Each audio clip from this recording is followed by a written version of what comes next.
right, wonderful to have everybody here today.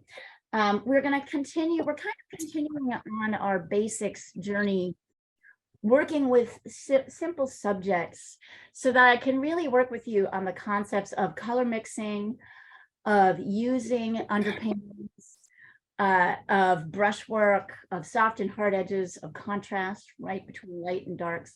You can't really paint in color until you understand contrast. And so that we are always starting with a black and white subject, even though we'll move to color, because I need to make sure you guys can translate color to contrast, meaning you can tell when a color is darker or lighter than the thing next to it. And it's not as simple as saying there are some colors that are light and some colors that are dark, right? It's subjective. Depends on what it's next to. So I'm like excited about this. Diana is working on a palette knife painting.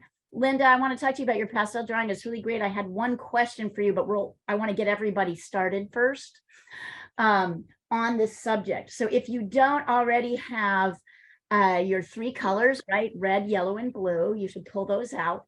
And we're going to introduce green today. So if you've got viridian green or phthalo green, that would be great. And we're also going to introduce one of my favorite, or two of my favorite colors that are great for color mixing, creating natural environments. And today, underpainting, that'll be burnt sienna and burnt umber. So that is where, so go ahead and pull those on the, pull those out. And I'm going to pop up our subject today so you can see it. All right, so you'll see, here is the color version of what we're going to do. And actually, I like that tree. It's really cool. And actually, I'm going to bring this down a little bit so you can look at it closer. Tell me what direction the light is coming from. You guys, what direction? Left. The left, where? Front left. Like front Yeah, edge. kind of like this way, right? And how can you tell? The highlights. Yeah. Well, the lights, right? Not Yep. just the lights are a very small part of what's happening in a painting. They're like tiny little brights. So it's not highlights that you're talking about. It's actually just simple lights. Right? So we can see, I'm not going to do much sketching on this one, that the light side is here, right? Yep. And the dark is over here. In fact, there's not really highlights to speak of in this particular subject. It's kind of more straight light. So having done that, I'm going to move us. That means that just like the, and actually I'll put them down so you can see them, just like the, let's see here. Just like the color subject, and I'm going to make this even simpler. You can see that the light side is here and the dark side is here. Now there's a little bit over here as well. Right, because this is probably sticking out this way. So this is our lights and this is our darks. So when we're starting, and I'm gonna get a picture of this up close. You guys already have a picture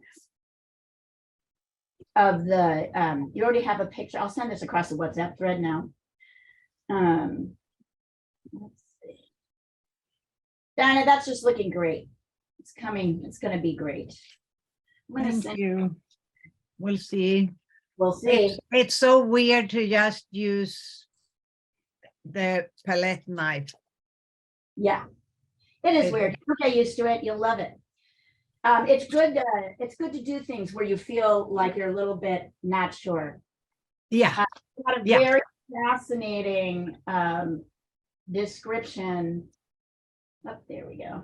We had a very fascinating description of painting. Here, hold on. I'm going to put this back. Sorry, every time I'm using my phone, so every time I take a picture of something, I've got to take it off and then take it back on. Why aren't you? What's going on here? I'm gonna actually leave. I'm gonna pull this out and I'll be right back in. I don't know why it's so blurry. Oh, I see, because I clicked blur. There you go. Okay, there we are. All right, so we are gonna talk about, we haven't really talked about this kind of formally, but I'm going to introduce the concept today. We are going to do what we call a single color underpainting, which means a values painting. And the color we're going to use is burnt sienna, if you've got it. If you don't have burnt sienna, you're going to mix red and yellow to make a kind of orange. Burnt sienna is way better than orange, though. It's a kind of a natural color. So why do we paint an underpainting? Does anybody know? Why? Why would we bother? We're going to cover it up with top layers. So what's the point? To get depth. But why do we get depth? To lift out the colors that it really is, to make them spark. You'll see when we lay our underpainting down, and you guys probably notice this yourself when you're painting, that when you just lay the top colors that you see, the painting looks flat. That's because you're putting the first layer of paint, particularly if it's on white, is flat. Paint is a little bit transparent. So to be able to give it layers and depth, we have to paint several layers. And every master painter paints like this. Don't let anybody who's taught themselves and says you only need one layer of paint is like, just doesn't know. That's what they're supposed to do. This is a very classic technique. It goes back many, many, many centuries. And I really like it because it gives us a chance to kind of explore the subject a little bit more simply in one color, so we can become familiar with the values. So right now, and I'm going to suggest that you use a thick brush. I'm actually going to use this one. This is a 1-inch craft brush. Unlike this brush, which is smooth, I'm actually more interested in a kind of a raggedy edge. Can you see that? It's actually better for this subject matter, because just like clouds, which we painted last week, these are, and I promise I'll stop talking in 1 minute. We'll stop painting. You want. Just like clouds, there's a lot of soft edges in trees. In fact, you'll notice a huge similarity between our cloud subject and this particular tree. We may do one more tree, like an evergreen tree, next week, just to practice different trees. And I'm going to actually suggest, normally I have you draw with a pencil. I'm going to suggest that you do your initial drawing with your paintbrush. So is everybody ready to do that? You ready to see? Let's do it. All right, so here is my subject. You all have it. Here is my very beat up, look at my poor container of paint. I need to go get a scissors so I can cut it open. I'd like you to give yourself some burnt sienna. If you do not have burnt sienna, and here's me. Hi guys, sorry I'm late. Hey, good to Hi. see you. Thank you. Are you back home, Leah? Yes, I am. I came home on Saturday. I bet the cats are happy to see you. Oh, yes. And the boyfriend. Maybe the cat's more happy. You never know. All right. And the very first thing that we're going to do, Sandra, just go ahead and send over what you've got when you're ready. And I'm still thinking about it. Right. The very first thing, so this is burnt sienna. It looks a little dark, but look at this beautiful color. As I start to add water to it, it's kind of orange, it's kind of red.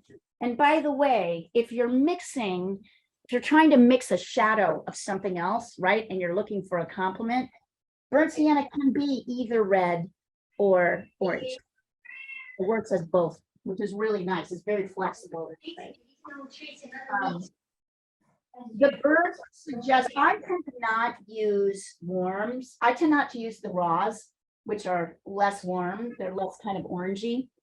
There's raw umber and raw sienna. I don't tend to use those. They're kind of more green. I really love these. And the very first thing you're going to do is just kind of, yep, just glaze. You're just going to do a kind of transparent layer. So notice I don't really have any like piles of paint on my brush. I've just got this kind of watery layer. Go ahead and run that across. We call this toning. This is toning the paper or your canvas. It should dry fairly quickly. If you want to, I'm like, I don't really necessarily want all those lines. So I'm kind of, I guess that means I'm stuck with puffs. And you can really see, look how transparent this layer is. This is why we need to get it down, because when we're painting, we want these layers to go first because we know the top layers will look brighter because they're not on white. The real truth is, if you think about it from a physics perspective, here, hold on, I'm just gonna pop this. If you think about it from a physics perspective, and I'm serious about this, not to bring high school physics back into it, white is the deflection of all light waves, right? There are red, there are yellow, and there are green or blue light waves. And white is the deflection of all of them. So in a way, white's no color. So if you put something on no color, it's flat. But if you add a color, then that color starts to give it a little. Sorry. By the way, I mostly paint on black canvases that I have primed with black gesso, which is a primer that you put on there. Black is the absorption of all colors. So it's every color. And it's a beautiful color to paint on. One day we'll try it, if you feel like doing it. But today we're just going to introduce, and no pencil drawing. This is a pretty simple drawing. So if you want to, you can send it across. I feel like everybody's going to get this section. And now I'm just waiting for this to dry. Also, this is like such a fun way to start, isn't it? It's like so simple. And then when you've laid that down, you can lay down kind of close to the bottom, the grass, just with a kind of a dark, I'm adding a little bit more paint.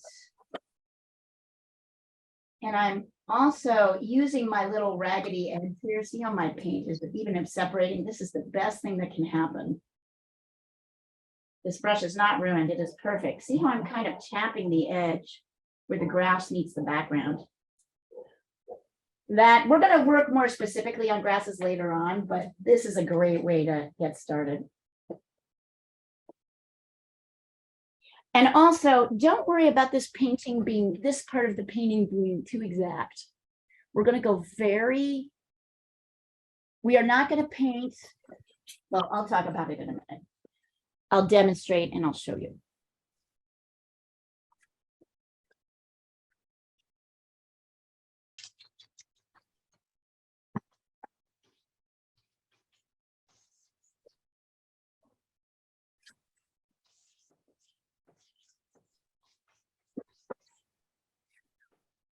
When you guys are ready.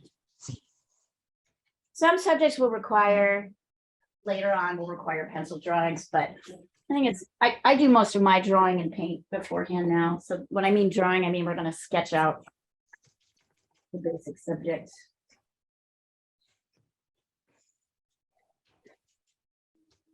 Also may take a minute for this to dry. And I'm using a big brush, ragged brush like this, because I don't want it to be too precise at this space. So if you're using a little tiny brush, like, let me show you.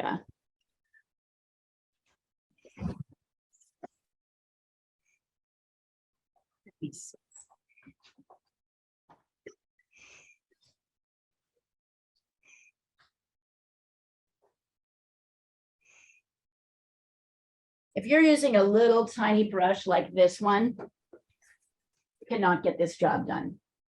If you're having problems going fast, it's because it may, look at your brush, it might be your brush. Look at the difference. People gravitate towards this brush because you have the illusion that you have more control. But it doesn't help you. You don't have any control with this brush. I mean, you do in certain areas, but really this brush isn't going to help you with this job. And then I'm going to demo the next step. Here's the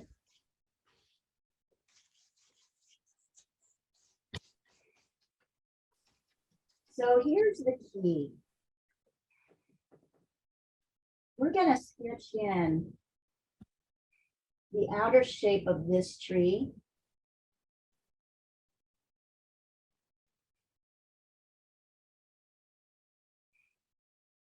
Like that. I want you are not to worry about any of these inner areas. You see these inner things? These are going to be one of the last things we add into the painting on the top layers. We like to call them sky holes.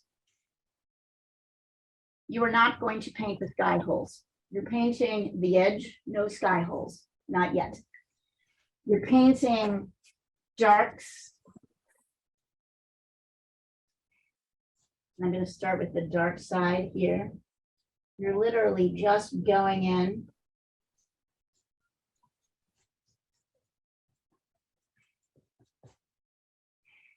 Here. Like this. And then I'm going to water up my brush. I'm going to like get more water on my brush and paint in the lighter side. Like this.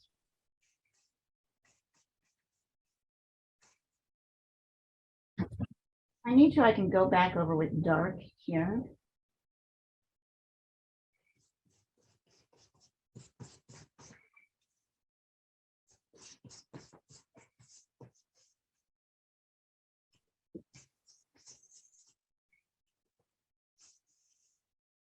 And if I also need to, I can take my blankie, right? This, and I can actually even pull out a little bit. I know the light side here of this trunk is lighter. Maybe there's a little trunk in here. I'm really not going to get into it very much though. This is as loose. You're going to find this such a relief, right? That you do not have to deal, that blocking in, this is also what we call blocking in. It's a blocking project. See how I'm going over and making my darks darker? Kind of following loosely. Now I want to stop because I'm afraid this painting will never dry. We're going to let this dry. In fact, I can already tell my painting is not going to dry very quickly. So I'm going to, remember these? Does anybody actually use this for their hair anymore? I never do. But it's fantastic technique for drying your painting quickly. So if you've got too much water, which I believe I do a couple things on that front. I could try pulling it out a little bit. Oh, that's cool looking. Oh, shit.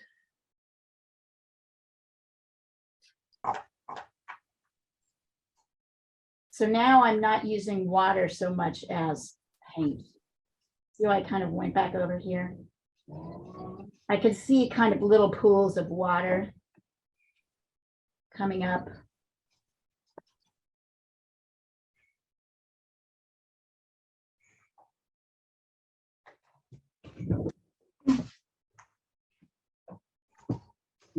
And then I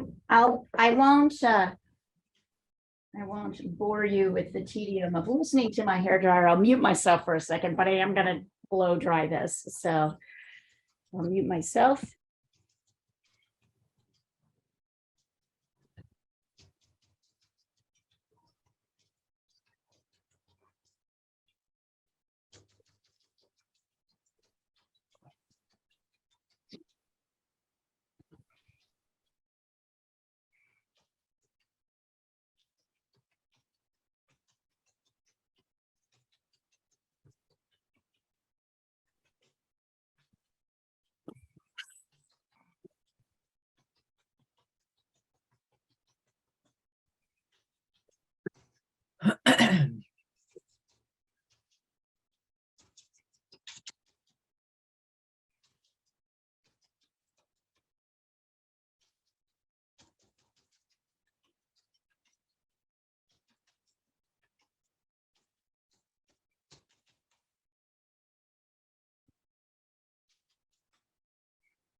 I'm also gonna give myself just a minute for this to dry on its own.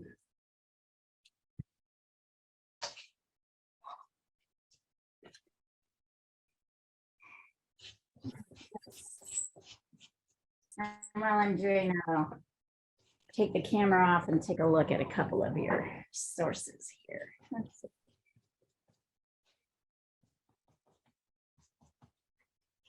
Here, we'll remove the spotlight.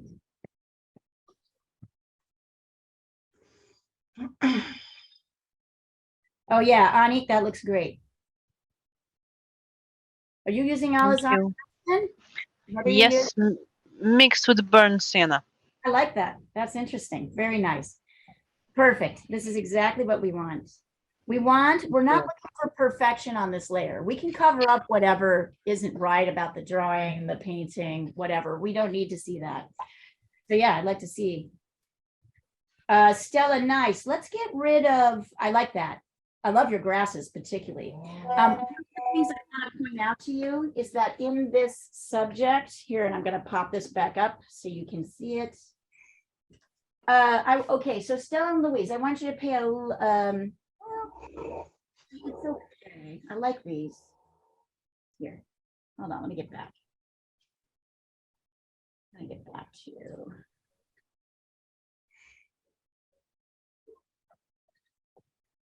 One of the things I want you guys to pay attention to is the proportions.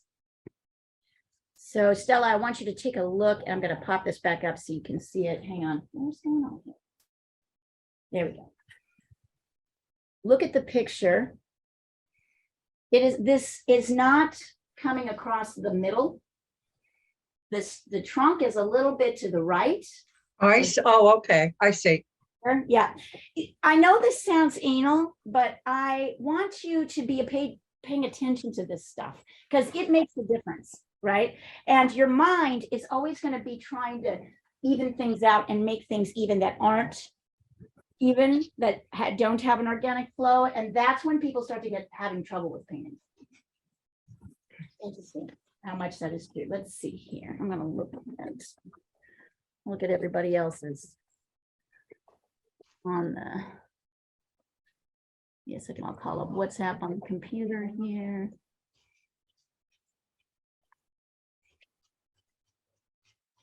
And even though we're simplifying, we're still trying to get flow. Annika, too much mark making. You've painted too much. So you're no sky holes. Make that all dark. What? No sky holes, I don't get it.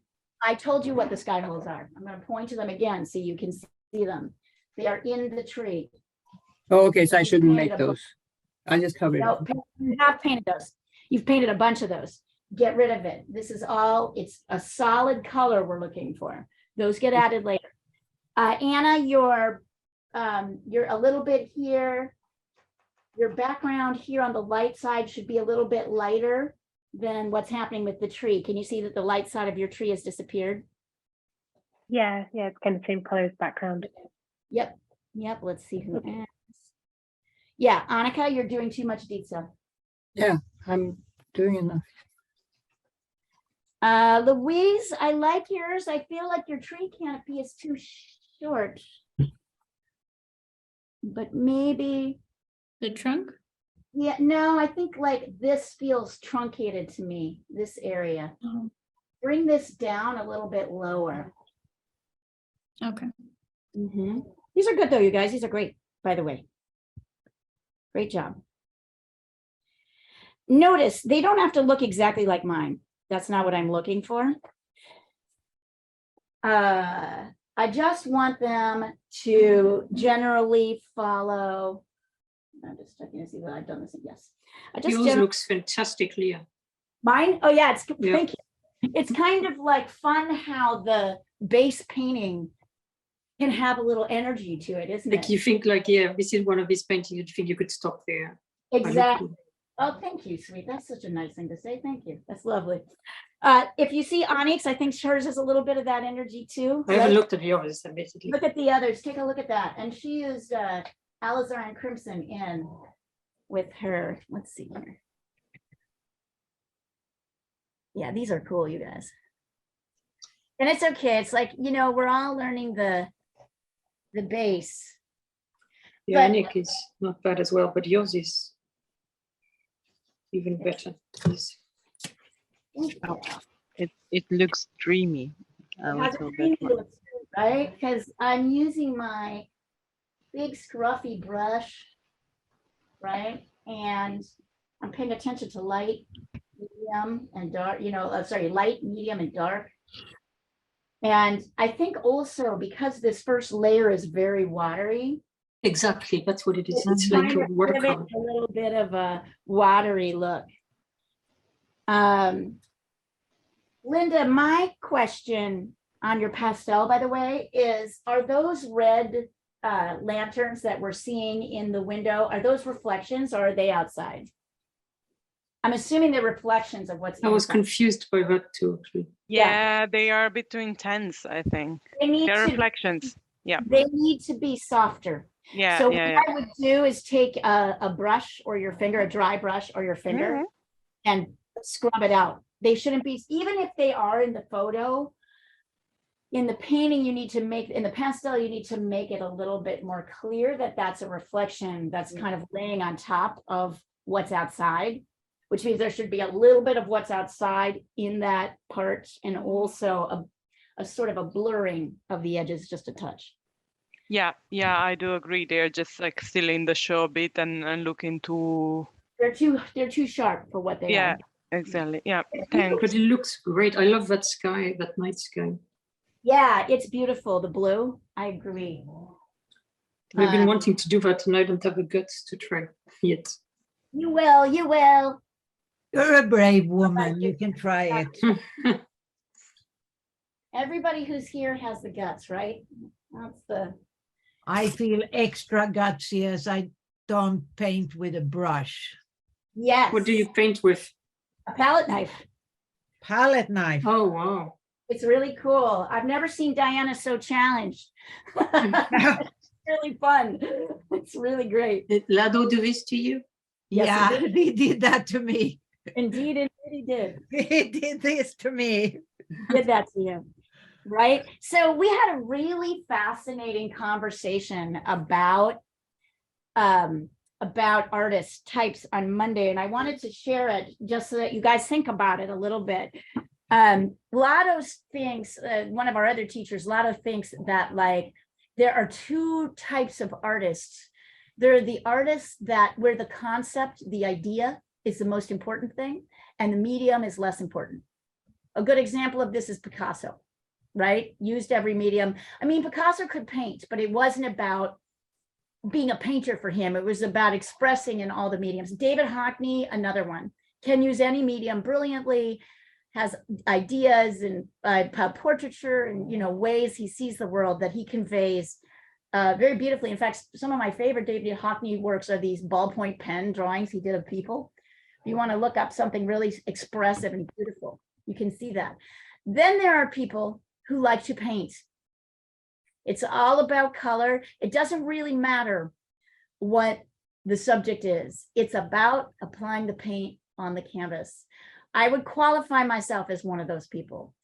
I am that. So your teacher is that kind of person. And for somebody who is very specifically a painter, switching up the tools is really important, because that's where you start to get variation and change, right? It's almost like, and so who is a famous artist who is a painter would be Matisse or Cézanne or even Monet, right? Those artists really paint both. Van Gogh is probably the most famous one. Yeah. Them, it was about applying paint to the canvas. And so that's it's interesting for you to think about, who am I in this process? Am I like a painter first? Not, am I a painter first? Everybody's an artist. So both of these are valid. That's why I'm bringing up famous people, so you understand both are famous, but it's an intention that you bring to the work that's very interesting. So for Diana, who's definitely a painter, Lotto is switching up the medium on her tool so that she can extend what she does with the paintbrush, with paint. Yeah, it's kind of mean, but it's fun. But it's fun.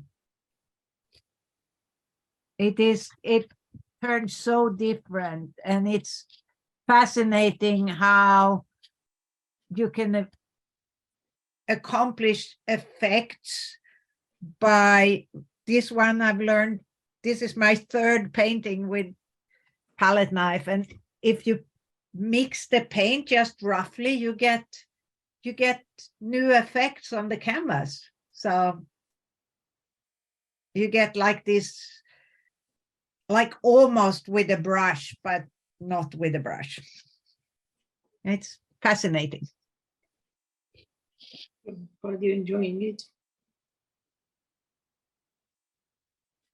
I am super challenged. And that's hard to do it, Diana. So there you go. And why am I bringing this up? I've been really thinking about the intention of these art classes. What I do that is different than what other people. There are painters who are all about just expressing yourself. That is a very American, like particularly an American idea, but there are people all over the world who like to do that. That is not, I am assuming that you're expressing yourself just by being here. I'm assuming that there's ways you're going to use the canvas, your brush and all of that are going to be specifically you. I am really interested in getting you to, oh, I see. I am interested in, what happened? Give me just a second. I am interested in teaching technique. I want you to understand more deeply what it is to be an artist. And more importantly, how your art fits in the whole history of art. So you really need to understand that, right? Like, who am I in this? Whose shoulders do I stand on? Where does this, where do I fit and what am I doing? Not just throwing paint around. Intellectually, what am I doing here? There we go. So when we Not have, necessary, but I guess it's one step up. I think it's necessary. So I think it is necessary. So I mean, Well, it's necessary. which- And to me, it's important. most of us are doing it for relaxation, so Well, yeah, but understand, you Not can be- still understand what you're doing as you're doing it for relaxation. This is not about making you more professional, necessarily. It's about teaching you something of the history that you're in. So that's why I pose a question like this. Are you a painter? Are you an artist? You're an artist who uses many different mediums. For me, it was very clear early on I was a painter. That's all I really want to do. I don't even really want to use pencils and paper if I have to. I can, but I don't really like to. I like to do everything with the paintbrush if I possibly can. Other people have different ideas about it, right? They have like some things, you know, some people like to switch mediums, move between painting and drawing. So think about like who you are as you're going through class. Who are you in this process? Good.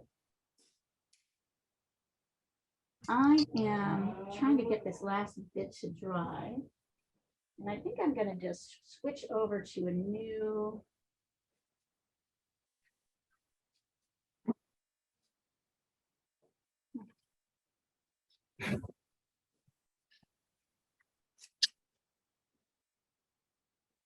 You're right, Sandra, it is really kind of pretty. I'm liking it. It's pretty. And you know, I'm also, oh, because you take photos before it disappears. yes, ma'am. I will take a photo, actually. I'm also going to switch my paint water out and wash out my brushes because it's a little bit going to be mixing again, but I'm going to be wanting to work with my colors. So I'm going to remove this here. Second. Wheel. Thank you for reminding me. I don't know what I would do with that, you ladies. Would be painting without us. Would be not half as fun. would be so boring. Okay, I got it. All right, and I'm gonna change out my paintbrush. You guys finish your underpaintings.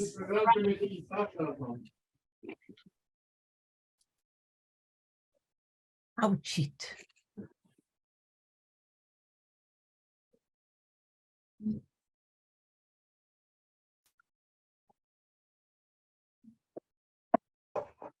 Oh my goodness. It is so messy, this though, that I can tell you. You're, Are you using a lot more paint? Yeah, that's a great question. yeah, but I'm also using impasto to make the paint go further. Actually, So when I was a child, I loved painting like this, like with really thick Really? paint. Yeah, I That's made so this. interesting, because that's not what you do. It's so interesting, because that's not what you do now. You have a very, That's right. But it's because I'm not working with a medium that can be thick. None of them, I would have to work with oil or acrylic or wash to make it thick. I can't do it with watercolor. yeah, you really can't, can you? Although I bet there's somebody somewhere that's figured it out. Now you make me want to search out Ja, den andra ja. Mm. watercolor, right? Just to see. So actually there's some watercolors that are much thicker, like a Holbein. But if you did that, you would lose the whole effect of watercolor. It would look like wash. It would look Exactly. opaque. But yeah, who know? Now I'm interested to know if an artist has done it though. Don't you think? Would it be interesting just to look and see thickly applied watercolor? I wonder what we would come up with. So mine is still slightly wet. So while it's continuing to dry, if you find areas that are really wet, mostly it's dry now. You can see I'm patting it. It's got a little bit of wetness to it. We're going to start by mixing the dark part of the tree, the leaves of the tree. Or yes, we're going to start with the tree. So I'm going to introduce in green, Viridian green. There she is. Push this over so you guys can see it a little bit better. I'm not like happy with.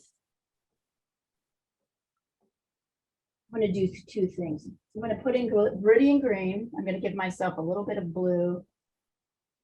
I happen to not have any ultramarine right now, so I'm going to use cobalt. If you've got ultramarine, give yourself that. Or if you want to try cobalt like I'm doing. I normally always have ultramarine. I use it so much. It's kind of funny to me that I don't.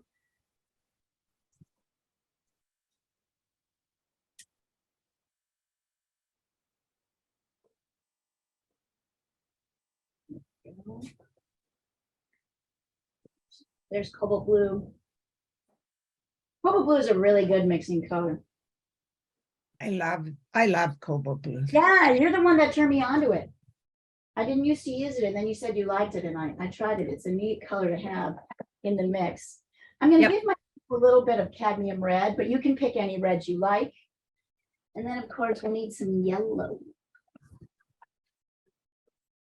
Cadmium yellow in here.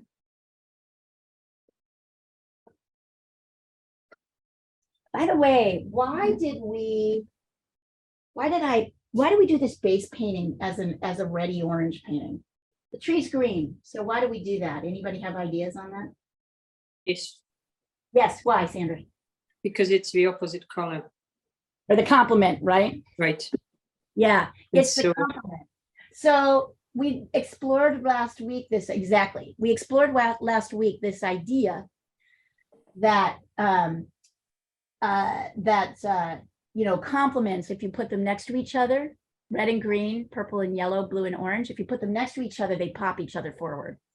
If you mix them, you get a neutralized version of the other, right? So if you mix a little bit of red in your green, you'll get a kind of shadowy green. If you mix a little bit of green in your red, you'll get a shadowy red. This idea of laying one layer on top of another is a little bit like popping things forward, but subtler. So you will like the way, because our top layers are going to be green, it makes sense to have a red underpainting, because that will give us a little bit more power. And you'll see what happens. It's pretty amazing, actually. It's subtle. I would put this in the category of magic painting tricks. Don't tell anybody who's not a painter. Just be amazed that you start with the one. And while I'm sort of finishing waiting for this to dry, we're going to mix the dark of the trees. We're going to start with the trees. I'm going to take some green. Here, actually, I'm going to bring this up so you can really see it. I'm going to push this down. There you go. Put this on top. So here's some green. I'm going to add a little bit of red to it to create a kind of dark color. On its own, it still seems a little bit dark to me. So I'm going to also add a touch of yellow. I'm using a palette knife. I can feel myself resisting it. I don't like the palette knife. I want to use my paintbrush. Don't say that right now. Yeah, sorry. You're right. That's not fair to you. Also, this is a plastic palette knife that's kind of bent, so it's a little bit more, it's not mixing evenly. Here. And put more green in, touch more red. And a I little, kind of like that it doesn't mix evenly. what's that? Yeah. That's Because true. It, That's true for a lot it of makes times. it look more painterly. Right. That's true. That's true. A little bit more streaky. Yeah, It creates a little bit of variation in texture. Yeah. You're right. natural Well, variation. Yeah. I don't know if you guys can see this. This is my green, my Viridian green with a little bit of red and a little bit of yellow. Let's compare that to green on its own. Then I'll take a picture of this. Here's just green without red. Just a little yellow.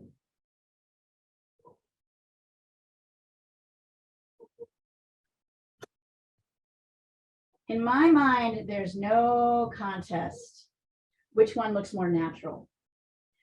So one of the sort of steadfast rules I'm going to tell you about mixing is that if you're ever mixing nature mixes, here, I'm going to put this here and then I'm going to, yeah, there we go. There's no question to me that this one with the red, so this is green plus red plus yellow. This is green plus yellow. That with the red in it is or natural. So a sort of general rule of thumb when you're painting landscapes is you will always include red of some kind in your greens. You will never paint greens that have maybe highlights at the very end, might have no red in them, but for the most part, whether you're mixing a light or a dark green, you're always going to be including red. And red could be alizarin crimson. It could be burnt sienna or even burnt umber. It could be cadmium red. It could be quinacridone red. It could be any red, and the different reds will do different things. So it's fun to kind of experiment around with this. I am using super warm reds. My cadmium is it's almost an orange. My Viridian is neutral. It could go either way, cool or warm. My yellow is cadmium yellow medium. So these are very warm because this tree is very warm. Okay, so that's a general idea. And then, you ready for this? Okay, dry off my brush. Back up here. I want to be able to see my source. Oh, here. So just like we did with the clouds, so my brush is wet, but it's not dripping. I'm going to now do what I call loading my brush with this color. You see how much paint is on there? And look at how it's kind of spreading apart. And then look what I'm going to do. I'm going to kind of tap it on. Oh my God, it's like, I'm sorry, I'm going to push this down so you can. You took our photos already, right? Yes, I did. Yes, I did. Okay. Thank you, ma'am. Sandra, you're so fabulous. I love it. The protector of it at its greatest stage.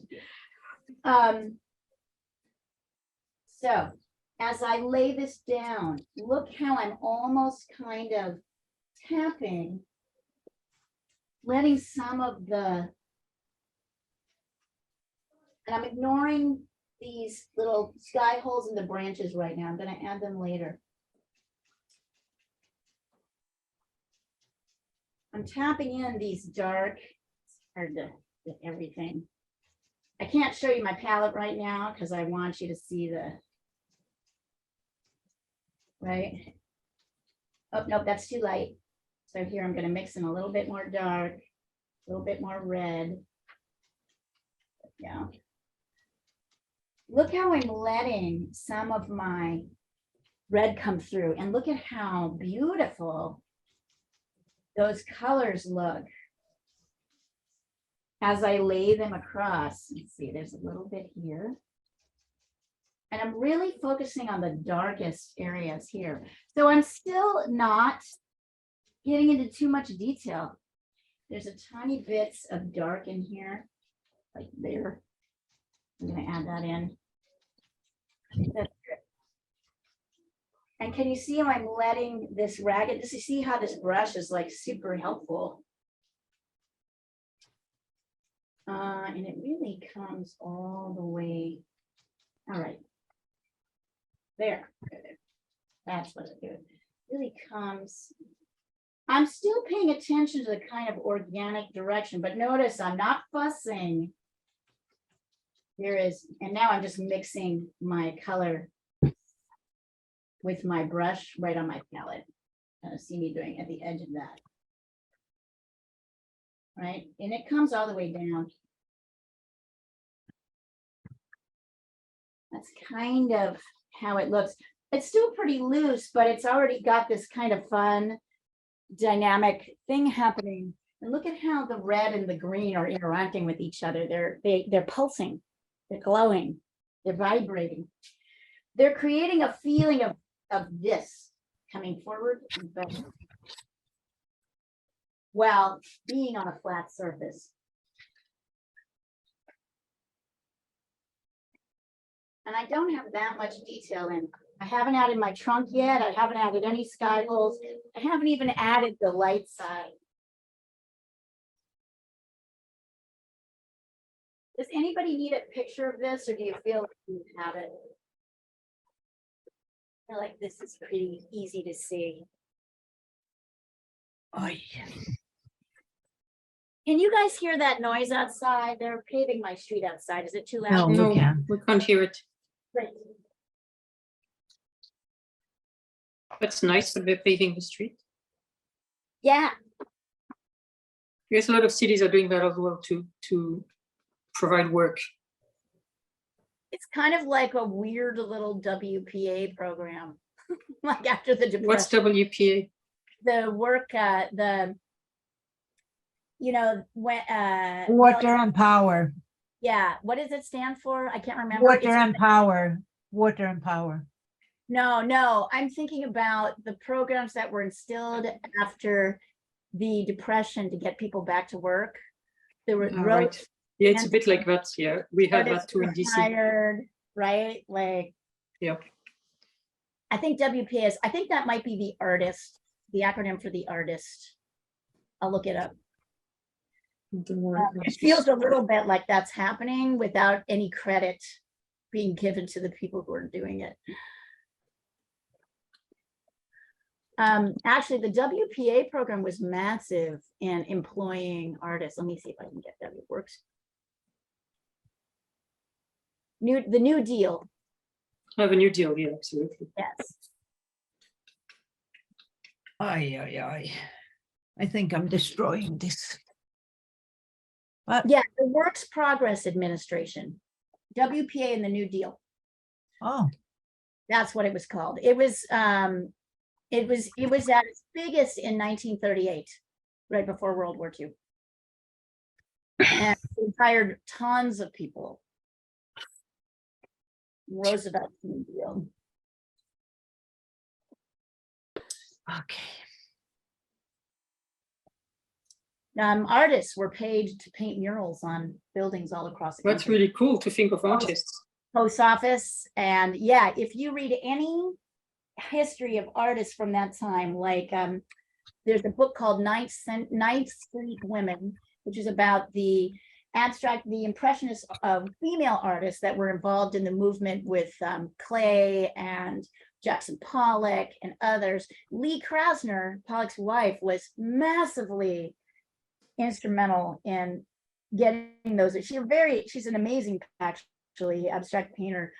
And you read in the book about how in the 30s, a guy shows up at one of their artist meetings in like 1936, I think, and basically tries to recruit as many artists as possible to paint and pays them really well. And this is the first time a lot of those artists have ever been paid for what they do. Yeah, because usually when they do things like that, they don't think of artists.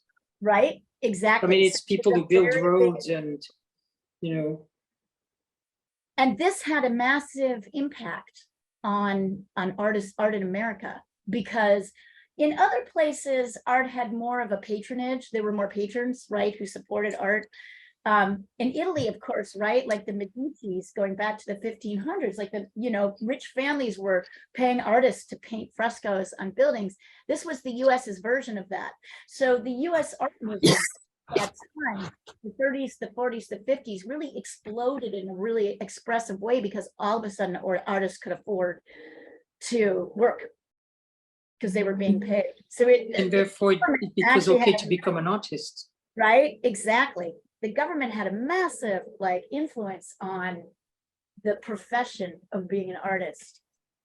And definitely all those artists made money painting on post offices. And it went to little teeny towns. I mean, they went everywhere. It was building roads. It was, it's what Republicans complain about with big government now, is really, that's what it was, is putting people to work. I mean, Republicans, the idea is pretty much everyone for himself.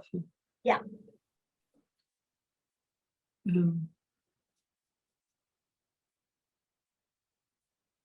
All right. Yeah. Go ahead and send it over. Oh, I can see people are starting to send this over. How are you guys how is this going for everybody? It's kind of fun, isn't it? Yeah. It's less stressful. So you're not painting every leaf. Oh, I see. Sorry. Here's a whole yeah. Yeah, yes, Linda, you need to, yep, there we go. Great. Yes, extend to the left. Annika, guys, this is a little dark. You can layer your light. I would add a little bit more yellow to your dark, not too much. Mm-hmm. Linda, I kind of like your dripping tree, though. I think it has a neat in it. Let's see. Okay, Louise. So Louise, I would say a little dark, a little too dark based on what's happening. So go over with a slightly lighter layer with just a little bit of green, yellow in that red and green. But in general, good. Yeah, same with you, Anna, although it looks great. I mean, in general, it looks pretty great. Stella, not bad. I want you to use more paint. I like your color and your value definition. I want you to use more paint. Can you see how you're getting very watery? Yeah. I want you to squeeze out your brush, actually literally squeeze out your brush with like this, the water, so it's wet but not dripping, and do another layer. You can really pile it on. And that will allow you, mix some dark in there. See, that'll allow you to get a little bit more coverage and a little bit more of the soft. And if you look, I'm kind of tapping. I'm not doing this. I'm not doing that. I'm tapping. It's kind of a light touch. Good job, everybody. This is good. We're all like, right, we're doing this. And if you want to, you can extend this over to well, we'll do this when I get to we'll do the grass is mostly lighter, so we'll do this when we get to the light side. The light side is also going to be red, green, but more yellow. So see how I'm starting to lay this down. Starting with the light side,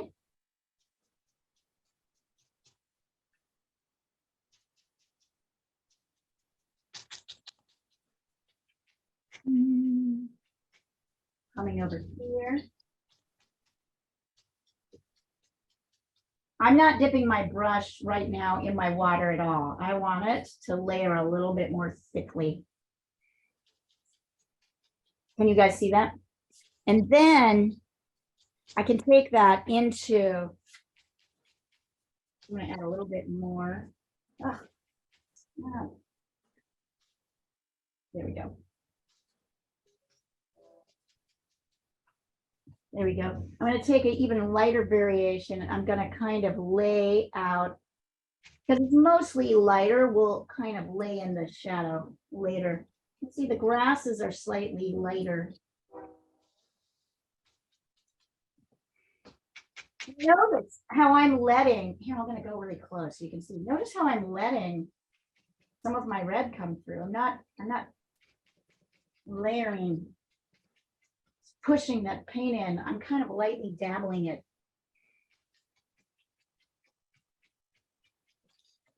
Already I have a feeling of tree. There's not so much detail, but it's like, so this is how we start. I think this is for us, the hardest thing is to start loosely, really knowing what to look for, right? With colors to look for. Measure. Oh, yeah, that's nice. Yeah.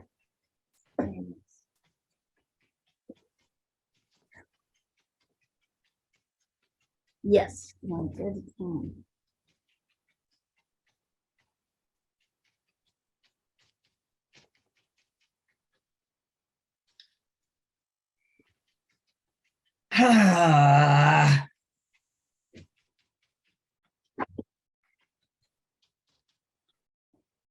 Hang in there, Diana. I am, but I'm frustrated. This is good. Hold on to that feeling. It's really rare that you actually hit a point of frustration and there's no cost to being there, right? You mean there's no What you're cost? doing is pushing up against what you know. So you're being forced to problem solve.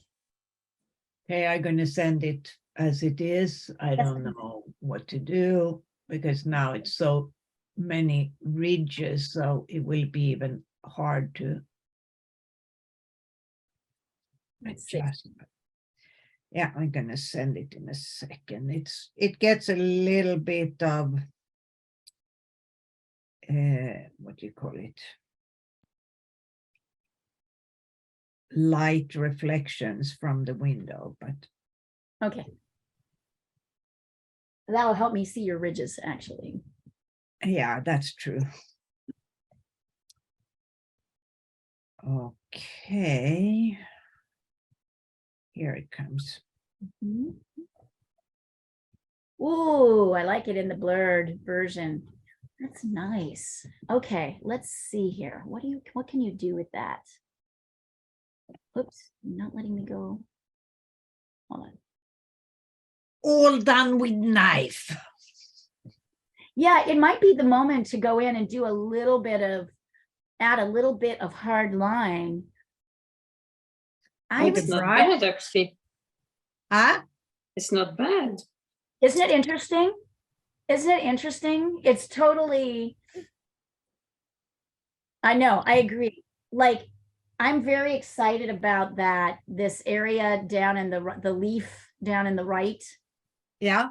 which has the bright bottom. It's Yeah. so, it's, you don't want to touch that. Those kind of things are really, I'm just wondering if maybe you want to dash in a couple of brights, like bright yellows, maybe bright oranges with a flat paintbrush on the flower itself, just to give it a little bit more pop, not too much, Okay. right? But in a few places, I was going to say, go over give a contour line around the whole flower, but I'm not sure that's necessary. Maybe So this that would one- take away a little bit of the freshness, I think. Yeah, that's with exactly the whole right. contour. So I'm It could thinking be a just- small contour on like here and there. Yeah. So maybe add a couple contour lines here and there and a few poppy oranges and yellows. to kind of show highlights, right? Yeah. Like just push it forward so that the rest of this goes back. Very nice, Diana. I know, Sandra, aren't they interesting? They're so interesting. These pieces she's doing are. This is my Totally. fifth with the same subject. If you want to send them over, Diana, send over the other ones so people can There was see. one yesterday that looked fantastic, but it might have been the one that was made with brush. Yeah, I had 2 of them are made with brush. It was a series of 4 pictures, so I couldn't individually I'm Ani, gonna- very I'm nice. gonna start with say I liked it. this one is made with brush.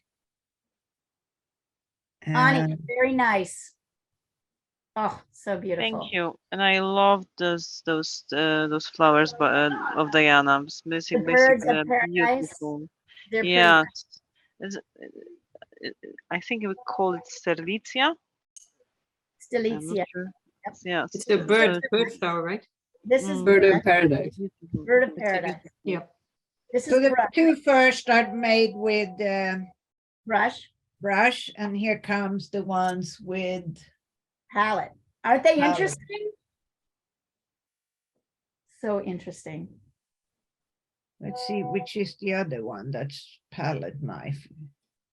Is this one? So look at what we're talking about when we're talking about changing how you impact, right? I don't know. I think they're really coming along. Let me find the one that I really liked. Oh, it should be one of them. Is it the first one I sent now? The one with the green background? No. Really great. Good Let job. me, when would they have appeared? Last night or the night before? I don't know. You mean Sunday, maybe Sunday. Yeah. No, not Sunday. No, you were there on Sunday. Maybe the day before It would yesterday. be Monday. It would be Monday night drawing.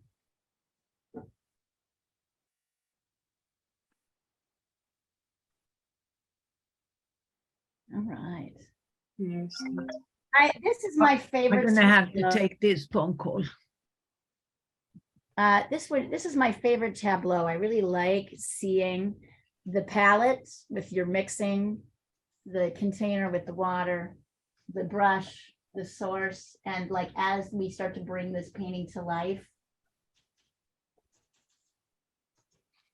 You see, Leah, I have a question. yes, Anna. I was wondering if you feel like you've put too much paint on, which I do now, and you can't really see the red come through. Is there anything you can do about that? You can take a paper towel, get it wet, or a cloth and get it wet and sort of pull it off if you can. If it's dry, you can't really do so much about that. But if it's wet, that's a good thing to observe, Anna, because it's an easy, we call it overpainting. It's an easy way to go. And you really can't avoid it. You're going to learn it as you're going along, right? So the next time you paint a tree, you're going to be more aware of it as you're doing that color. But yeah, if the paint's still wet, you can take a little bit of a thing and pull off a little bit. But if not, you're just going to need to layer over other colors in different, I'll show you some tricks for that. I know there's this kind of vibration happening. Let me look what you guys are sending me. Is anybody enjoying this? This is kind of fun, isn't it? Yeah. Even if it's like, it hasn't yet really left the awkward stage. Annika, what kind of brush are you using? Louise, I'll show you. yeah, you've done a bit of, so you've done a bit of that. It's good. I like the layers. We're gonna have to go lighter. And I'm gonna want you to use a lighter hand on the top layers. Very nice though. Annika, I need to see your brush because. I'm holding up my brush. Oh, here, hold on. Let me look. Let me look. I feel like the mark making is kind of, it's a little too smooth. You Mhm. have something that's more raggedy. Look. You see how you've got all these like kind of chunks, like sort of sitting there. I see the mark, but I don't really know why it's there. I think the mark should be a little softer. Okay. Yeah, good. So that, yeah, that's a good size brush, but if it's too smooth, it will create these kind of piles, this texture in mark making that I think look a little bit more, where I notice the mark, but the mark doesn't really convey what it needs to convey. It's too sharp, too blunt. This one is a little bit better, but I don't really have one that's really good. I'm trying to, You need to get a craft brush in your hands, my dear. I'm sorry, what? You need to get a craft brush. They're 50 cents. Yeah, okay. Oh. Yeah, just need a craft brush. This is a craft brush. That's what Yeah, you need. okay. Look, yours looks very raggedy. It looks like No, a and it's witch's book. totally new. I used it for my commissions.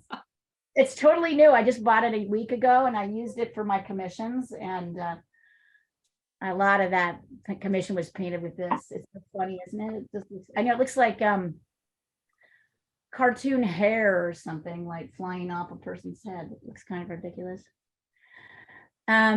I'm going to move us as we move to the trunk towards a smaller and more controlled brush. You could try something like this, or I'm going to go to a smaller flat. I really don't like those pointy things.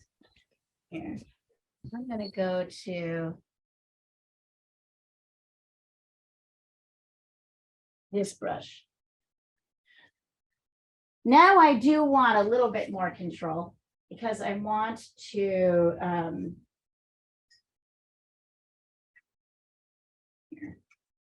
yes, I want a little bit more control because I want to get into the trunk. I want to add some of the trunks in. So I've got a brush that's smaller compared to this one. See the difference? Could be pointy. I personally don't like the pointy that much. You don't listen to me if you like your pointy. And I'm going to mix some blue, some red, and some yellow together to make a kind of brown, a dark brown.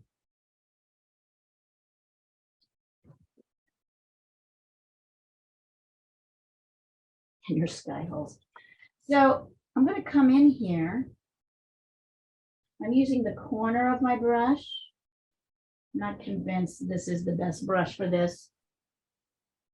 It might be too big.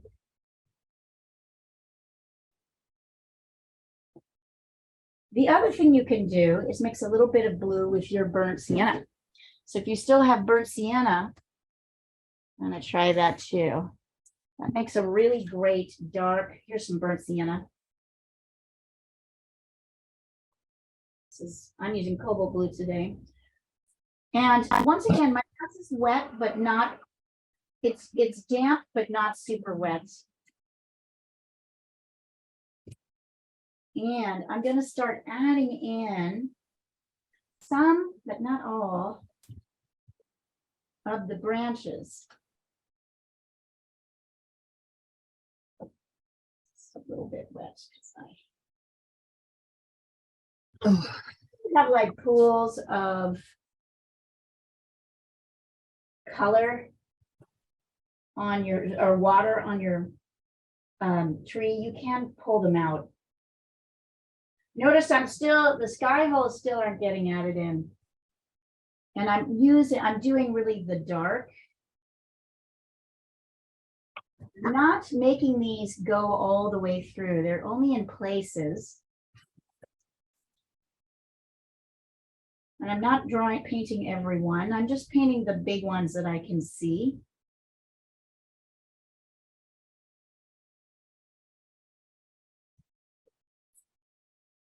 And I'm doing the darks. And they still look a little chunky. I'm going to have to go over these with more paint and some sky holes. See, that's such a funny term. Sky holes. There's a few smaller ones. Let's see what else here is kind of, I'm really doing just the dark right now.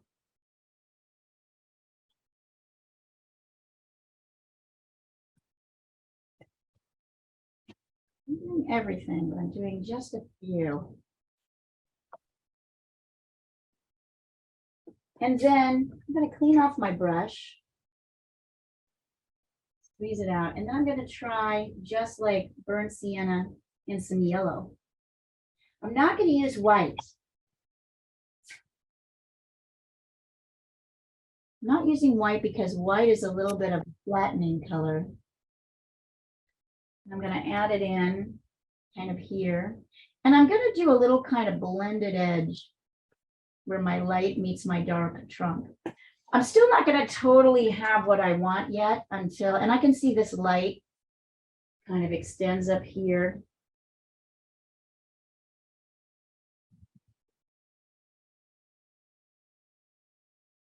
I can see there's a little bit here.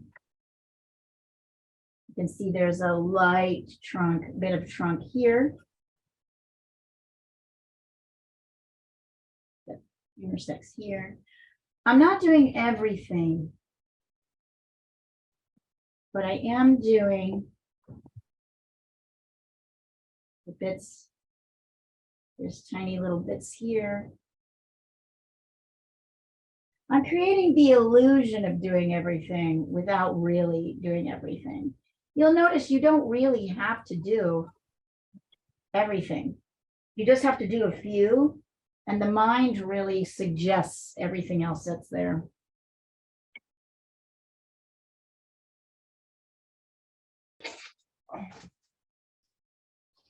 Let's make for the moment. These look terrible right now because they're just sitting on top. But that's okay. We're still in awkward phase. So don't worry about it looking rough. We're laying out the groundwork so that we can start dripping in some sky holes and some top colors. Let's see. Oh yeah, Diana, definitely better.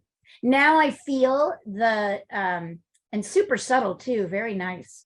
Now I feel the bird coming forward and all that beautiful mark making in the back, you know, pushing back. Very nice. I wouldn't do anything else to this one. I like it a lot. Oops.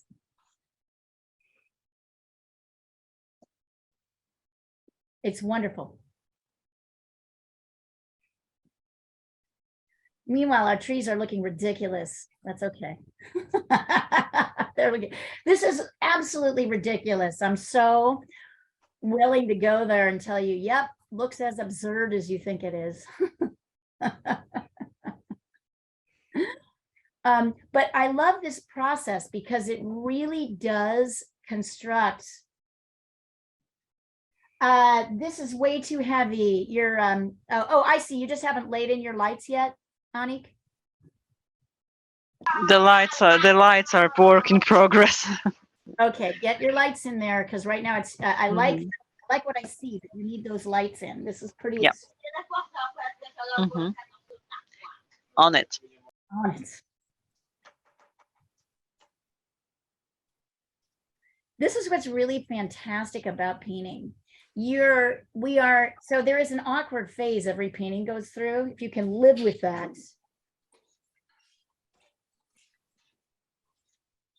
you're gonna really go places.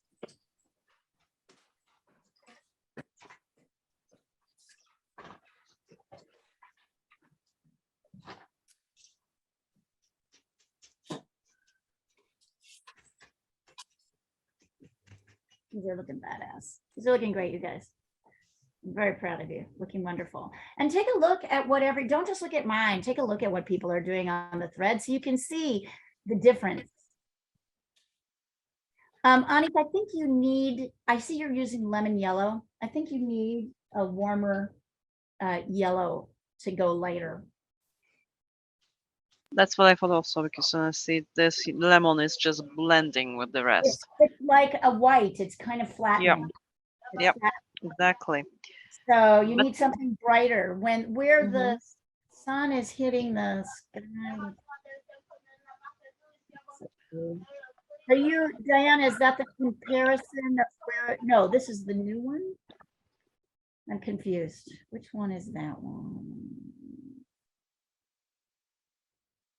I like it. It's good. Oh, I see. I'm looking at the wrong. There we go. We sent it on a different thread.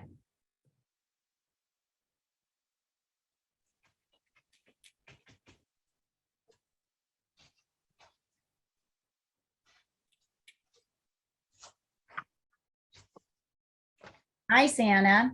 So this is excellent. I want this trunk to be, the light side of the trunk to be significantly lighter. But beautiful work with the, and see how all of a sudden the tree starts to kind of form? Yeah, very nice. So just make sure this is very light. Yours, I can't really tell the difference. So layer on a very light, like add more yellow to your burnt sienna or your brown mix to make it much lighter. A beautiful work though. Already you can feel it, right? The movement. It's kind of crazy. It's like the challenge with painting is we start with these kind of blocky, weird shapes, and then all of a sudden, boom. I think this next layer will help. I want to just see a couple more people before we go there. We've got plenty of time. And it feels so backwards, doesn't it? This whole way of doing it. I do not feel it as an intuitive process until you learn how paint works. It feels like you should be doing the opposite, you know, much more detail, painting all the leaves on the trees, looking for the, you know, this stage, which is just so, you know, like, because these shapes are sitting so blocky on top of beautiful soft forms. So let's see. Louise, not bad, but your light isn't light enough, not remotely. I can barely see it. So mix a yellow, red, either mix yellow with burnt sienna or mix red and yellow together to make a very light color. Do not use white to get this, to really push this area that I'm, can you see where I'm pointing? Yeah. You need that, and you also need a little bit of that here on the right side. So look at some areas where the trunk is light. Okay. But nice, good mark making, brushwork. It's really fun, really pretty. This is coming along nicely, is what I will say.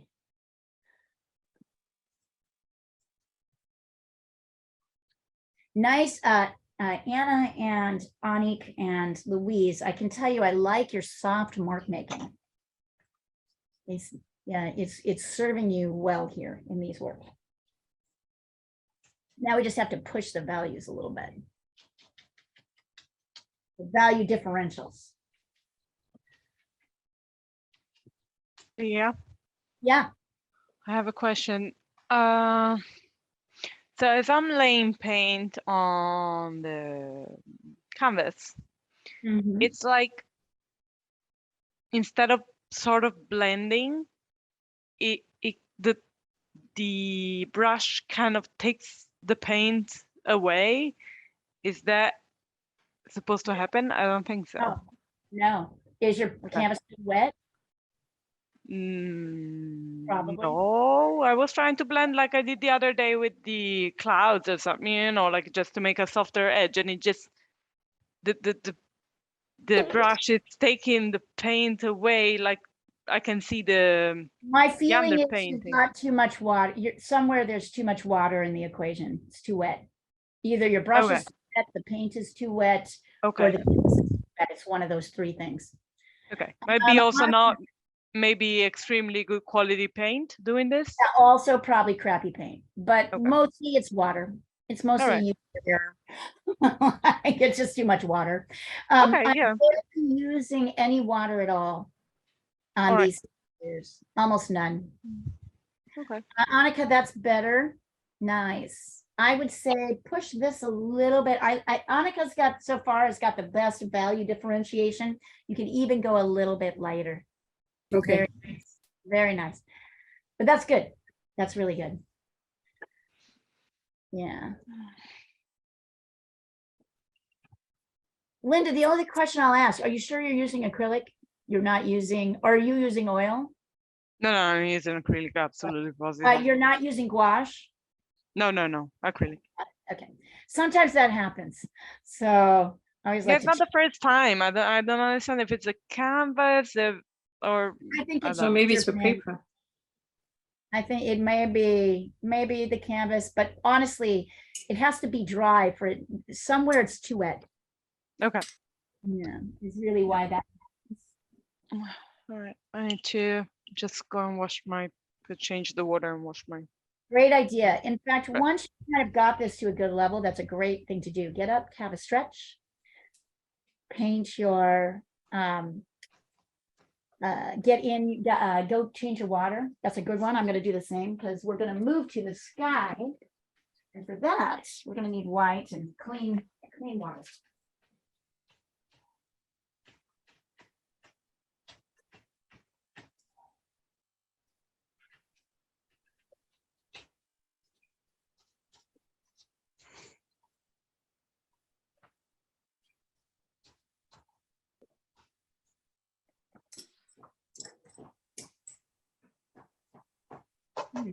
Water and not tea.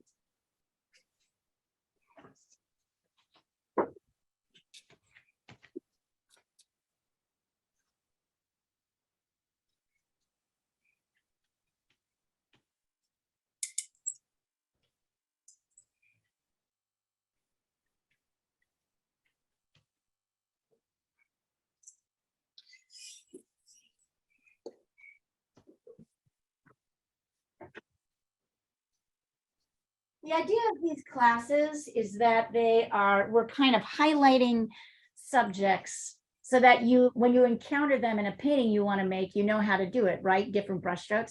So ultimately, I don't want you to just paint a tree, right? Although you might be liking this painting. These are really exercises to help you learn what the brush does. And it's surprising what the brush does, right? And it's surprising what color layers are. What's going on, guys? What's going on? Oh, meow. Out of the oven. I want my chicken breast out of the oven. That's Yes, something like that. And actually, now you're reminding me, I have some I need to cook. in the oven.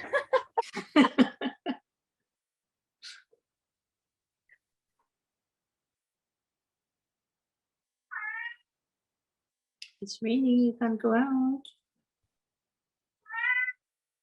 What do you mean to?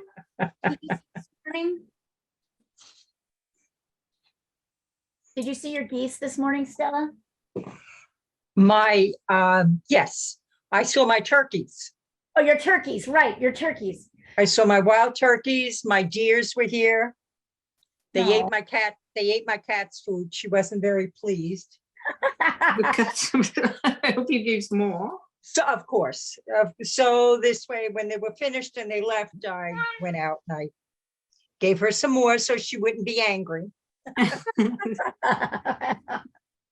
We have 2 raccoons that like big fat ones that hang around the house. And if I have cat food, I put out special cat food for them because otherwise they'll try to come in through the cat door.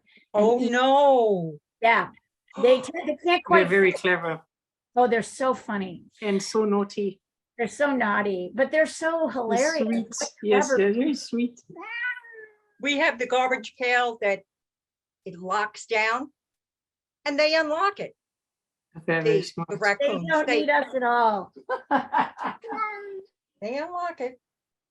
They totally don't. Wild turkeys. Well, one day, Stella, please send us a picture of your wild turkeys. Oh, Yes, please. See them. I will send you a picture of my wild turkey. Please send us a picture of your wild turkeys. I'd love to Let see. me see where. Is how there do I more get- than one? Let They me have see if I, flocks. oh, I have Flocks. 23. Oh my God. Isn't that awesome? I'm This is like looking. a whole flock. Oh, yeah, they're a flock, all right. Oh, At And we- Annika's, go ahead. and they eat and eat and eat. And they live near you and They're in my backyard. they just live there? Well, they, at night, God knows where they go, but I guess they found a good place where they get food. Yeah, my house. Silly birds. Lucky turkeys. That's Very, very nice. all right. Is anybody ready to kind of move on to the Can I next? show you my rabbit, Leah? I'm not Yeah, very yeah, happy with absolutely. it. Hold it up and I'll pop it. Hold it up or send it across. I, Whatever. I I think I'm gonna move to the background because Okay, we'll move it's to the fine. background and I'll get started on that too. Oh, Sandra, very nice. Really? I'm not very happy with it. I like it. So I'm gonna I do the grass. There's some grass here. do some grass. I'll tell you, don't touch the ground. I really love the mark making on the ground. Oh, really? Because I wasn't love sure about how that Don't came touch out. it. Don't touch Okay. it. It's beautiful. Diana, you're muted. I can see Diana agreeing with me. She's like, yeah, that's fantastic. Just, work around the edges. The face looks great. Just work around those edges with a little bit of more fur texture between light, medium, and dark, right? Right. So just keep it. But honestly, those rocks are just stunning. And a couple of grasses will look great, but don't mess with that. It's good. Okay, cool. Very Thank you. Okay. I thought it had started badly, but it's always like that, isn't it? It's always like that, right? All right. Is everybody ready for this? So now we're going to move to something totally different. I'm going to go grab some white. Oh, wait, I have my white here. Now we are going to add white into the equation. So, Sandra, if Yes. I do anything with that background, Mhm. I would use the same colors as you have on the ground, but much more watery and do like a horizon. Oh, no, I'm not planning to do a background. I'm planning to do some grass here, and that's it. Then I'm it's, gonna leave it as a vignette, I think. it's gonna be fine. I think that's I'm okay. gonna leave you guys. I did a sketch of the tree with my leftover paints while Oh, cool. Sandra was showing her rabbit. I'm sorry. I'm going to get us started on the background. So I'm taking a little bit. My brush is a tiny bit wet, but not much. It's mostly just dampened.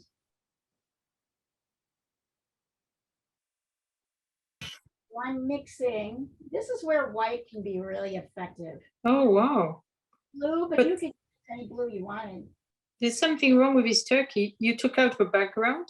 No, I don't know what happened. I copied it from my album and I put it there and the You ground can is all take out the missing. background, and this probably happened without you meaning to. Oh, oops, Oops. oops. All right. So watch here, you guys. I'm going to, Okay. by coming along the edge, I'm going to add the sky in. And I'm Which actually- blue are you using? I personally am using cobalt, but it doesn't really matter what blue you use. Okay. But white is important. So notice I'm kind of Bye. I'm leaving you. Bye, Diana. Bye. Hi, Diana. Hi, Diana. So notice I'm bringing in, I'm working around the trunk first because the trunk is a hard edge, right? So I'm kind of creating this hard edge using the sky to pull my trunk out. And look what just doing that does. I also noticed my trunk was a little thick. Okay, and now, and if you want to, you can kind of blend this. If you can see, I'm kind of doing a soft brush to blend this edge, the sky edge, into the grasses. If you painted grasses, not hard. Here, I'm gonna push this down so you really see what I'm doing. I'm kind of softly dragging. And then tapping to get rid of any lines. In this case, they'd be vertical lines. Okay, and now here is a really fun technique for doing the sky. I'm gonna load my brush with paint. And I have no water, just paint at this point. And I'm gonna start moving around the sky. I'm doing one brush stroke at a time. So here, for example, I have a lot of green. Look at how I'm just going to carve in this shape. And I'm not doing this. Scrub, scrub, scrub, scrub, scrub, scrub, scrub, scrub, scrub, scrub in the same area. I'm kind of moving around and I'm letting a little bit of the paint, the orange show through the background. And then I'm tapping out any ridges. So I still have a little bit of variation in texture. It's not exactly, if you look really close, you can see it. I'm letting little bits of the paint come through. So right now I'm working around the edges. It's this way. So you can see brush, brush, brush, brush, brush, brush. Maybe I'm going a couple times horizontal, brush, brush. And then whenever I meet grass or tree leaf, I'm doing a soft drag so that I've got this soft edge. I'm almost flicking the brush around. Look at what that does. I'm not worried about the clouds because really this is about painting the tree. So I'm just keeping. Can you show the bottom, please? Well, now I'm going to show the top because I want you to watch what my brush is doing. Okay, okay. I want to get it. I will. I'll get there. I promise. See how I'm working around the edge? I'm not scrubbing. I'm going this way. I'm going that way. I'm going this way. I'm going that way. This way. That way. This way. That way. This way. That way. This way. That way. And then I'm kind of coming back over, maybe even putting a little bit more paint on my brush and tapping to get rid of any obvious. This is very important. That's why I have it up so close. Right? So to show the kind of ragged edge of the tree, it's just like the clouds. See how that tapping is happening?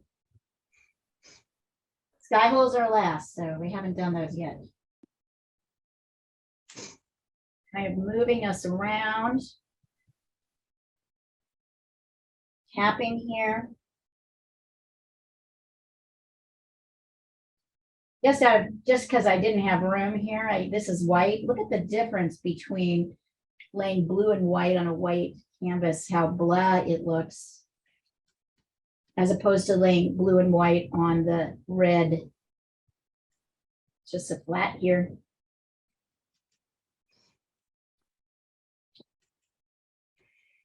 So we're kind of working around the outside. Now, I'll show you that.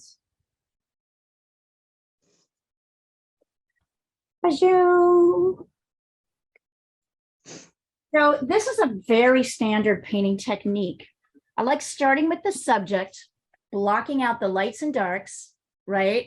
Getting a couple layers of paint on there loosely. And then at this point, you add in the background. That will help us figure out what we have to do, how much detail we need to put into the final tree.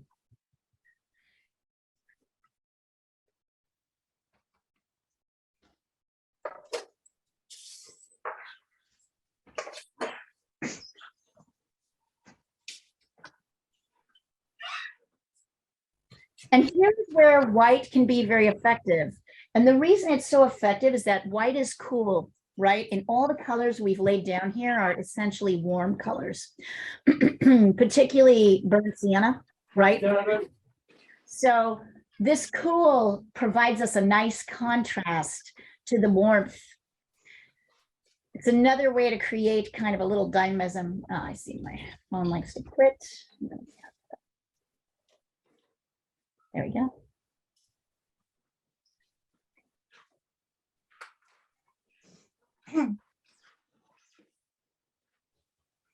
Notice no sky holes, right? The sky holes are the last thing we're going to do.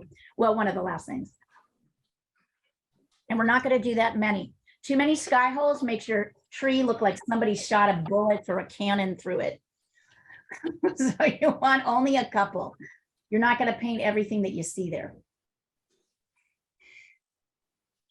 Also, I can see I brought my blue in a little bit too low. So on my top layers, I'm gonna push this back out.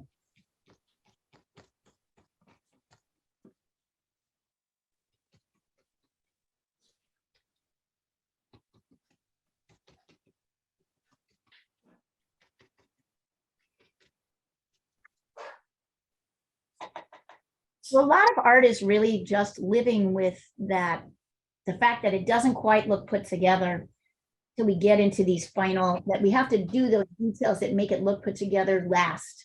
They're the last thing we do. Unless you're doing reverse glass painting in the Croatian naive tradition, in which case you start with the tiny little highlights and then you build your painting backwards. But that is not what we're doing. So.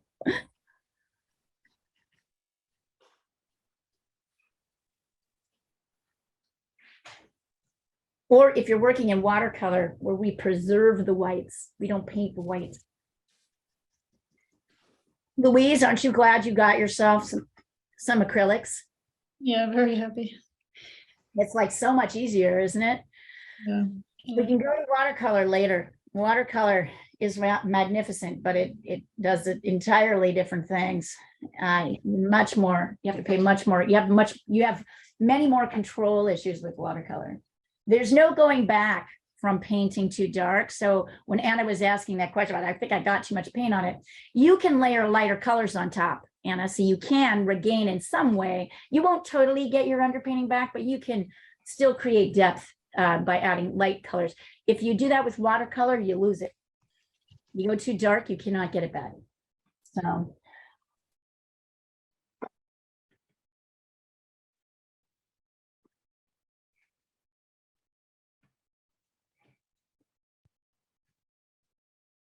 And in the last 15 minutes, send me over what you've got. In the last 15 minutes, I'm going to show you how to kind of finish this thing. We started about 5 minutes late, so we'll go a little 5 minutes longer. So you have enough time. Let's see.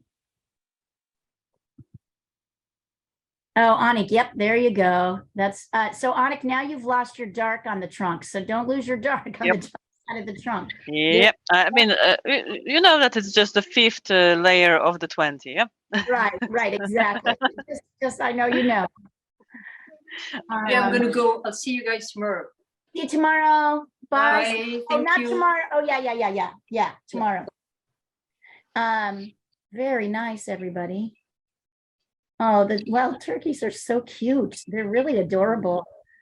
They're monsters. They're monsters. They're Monsters. They're monsters. They're monsters. Just They like s- children, right? They chased my cat. Monstrous little beasts. How The dare, little beast. how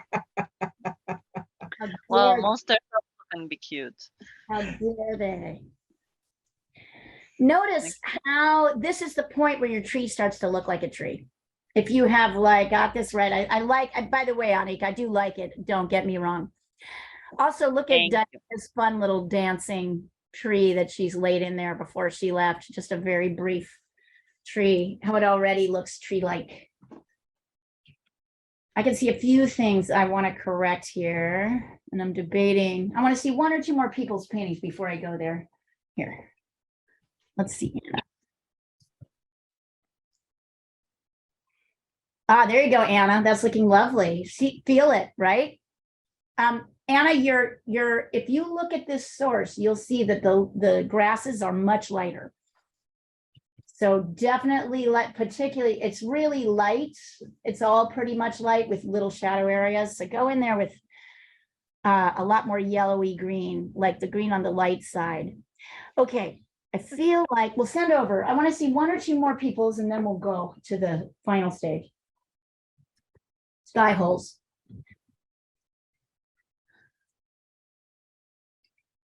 I can see you guys are starting to feel it. It's beautiful.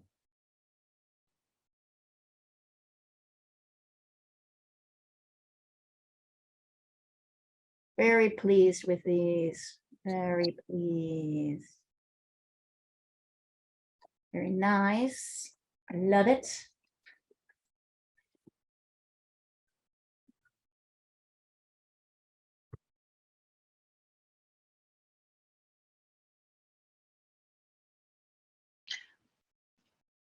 I really liked what you said about the two types of artists. Yeah, and I'm just wondering if I'm a type that is obsessing about the color, which group I belong. That's a good question. Okay, Annika, you've lost a little bit of you've lost your values. Right? We want to maintain these values. Let me see. Gotten there. Oh, Stella, very nice. I like them. So let me say what I like about these. I like your mark making. I like how your background is starting to make the tree sing. Stella, Stella and Annika, you've lost your value differentiation. This doesn't look any different. I should still be seeing a light and a dark here. Right? So get in there and get that light in as defined by the dark. It really needs to be lighter, and that means using a lot more yellow. Do not use white. And Louise, that I will say that's pretty good for you too. You're covering a lot of your underpainting, Louise, so it's looking a little bit flatter, right? Don't do so much obsessive. This is an obsessive thing. It's a habit. It's a bad habit that artists who are nervous, and I count myself as one of them. Nervous artists do. It's this.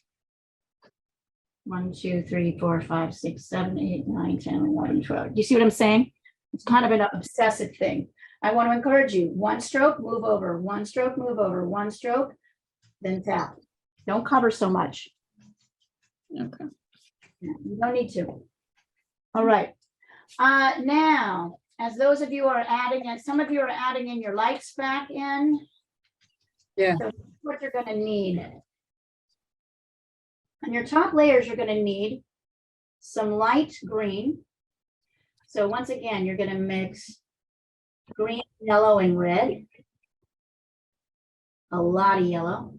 You can see I've already run out of yellow, so I'm going to give myself some more. So I have really light layers. I want this more red. Grabbing more red here.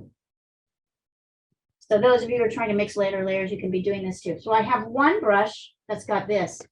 I've got another brush that's got blue and white. I'm not mixing these. I'm using two. Here we go. So now I'm going to come in here and add in a few of the sky holes. Darker. I'm only really going to do the big ones. And notice I'm once again tapping. And then before this gets dry, I come in with my light paintbrush and tap in on the edge. I want it to be a little bit darker than that. See that?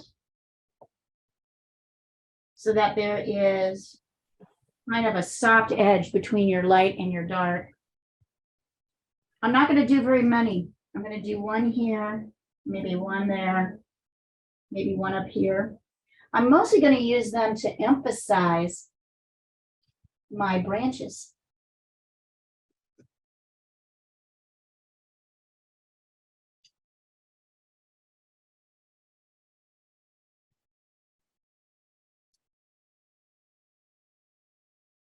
Here, it's almost like very little. So see, I'm not doing everyone. There's an area here where there's kind of a light part between the branches. And so I'm coming back. See how I'm going back and forth? And I'm starting to cover up with this bright. I lost you, Leah. What? You lost me? Yeah, your screen, your Oh, screen. oh, thank you. Sorry. My phone turns out if I don't. Let me do that. Thank you. Thank you. There we go. So do you see how I'm back and forth here? Right? I'm going to bring in a little bit more. I made this go down too low. So see how I'm kind of tapping in this. And as you start to do this, going back and forth with your green and your light branches, this is where your tree is going to start to feel, I don't think I need more tree holes, sky holes than that.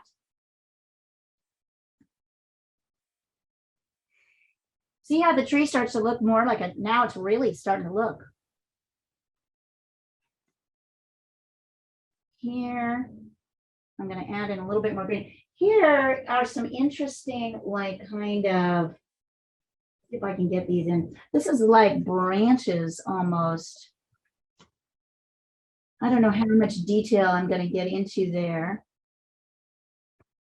So the idea is that always we're kind of covering up sharp edges of the branches, at least in a few, except a few areas. And now I'm going very light. So my light, particularly in the light side. So my light leaves, as I'm tamping, see how they're starting to interact with and here I feel like there's too much sky hole. So I'm kind of pushing it in with a little bit of these soft, tappy edges. So I'm going back and forth here.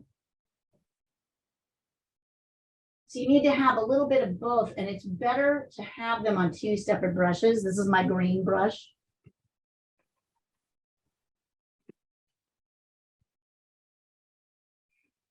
You might see places, here I really got to work this area, right, too. So let me look at what's happening down here. I might scrape in just a little bit, but not too much here. And I also noticed that I kind of lost my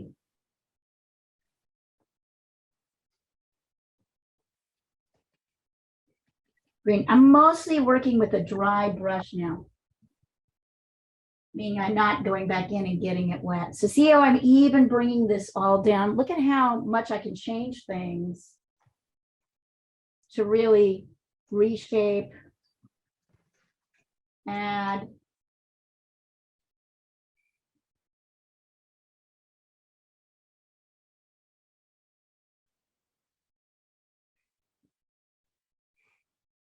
So I can go back in, I can do the same thing with my grasses. Mostly my grasses are kind of light with little bits of shadow. The shadow's kind of going off this way. If I want to. Now I'm cleaning my brush off so I can go over with red and green. A little bit stronger shadow off in here, right? So here's where I start kind of going to the edges. That's very strong. So I now go over with lighter green. Okay. Everybody.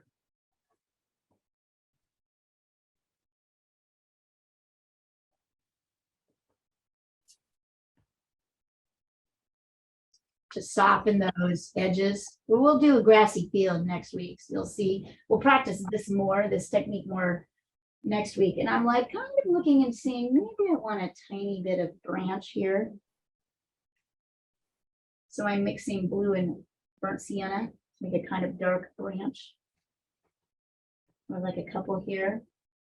And then I'm once again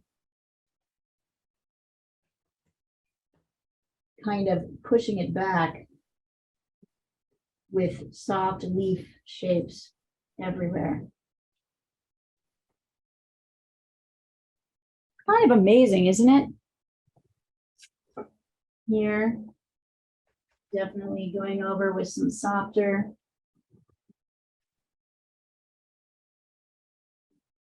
You can drift some, as you start to see it, you can drift some yellow, some light areas into your darker, into the darker side. Like I'm taking light here, just to kind of emphasize that light part of the tree. So this is where that kind of back and forth. And there's a lot of different ways to do this to be satisfying, I can say. Ugh, that's not what I wanted to do. Yeah. See, I got like all this dark paint I didn't really want there, so now I'm coming back in and brushing my sky back over it with my other brush, just to make it a little softer. So how about it, you guys? This is where the fun part starts. Finally, we got to the fun part. I mean, it's all fun, but here's where it starts to actually look like a tree.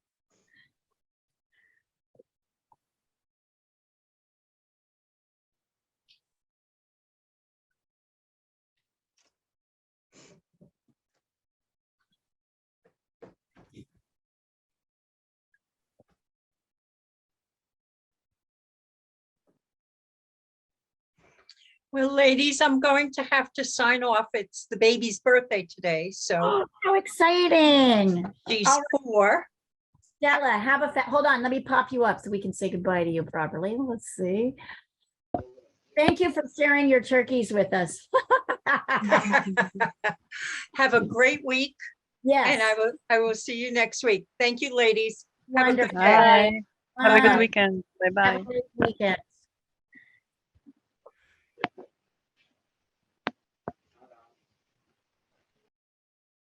What a fun lady.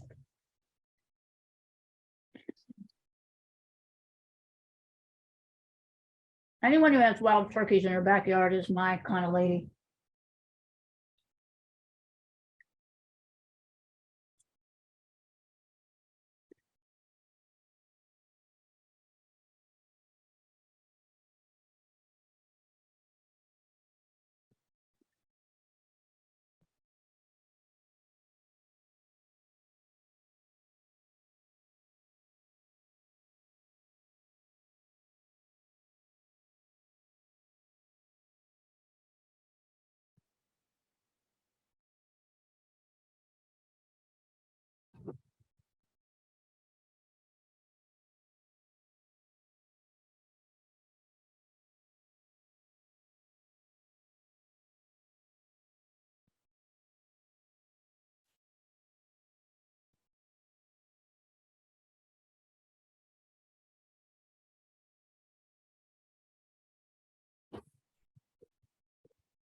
Hi, Anna.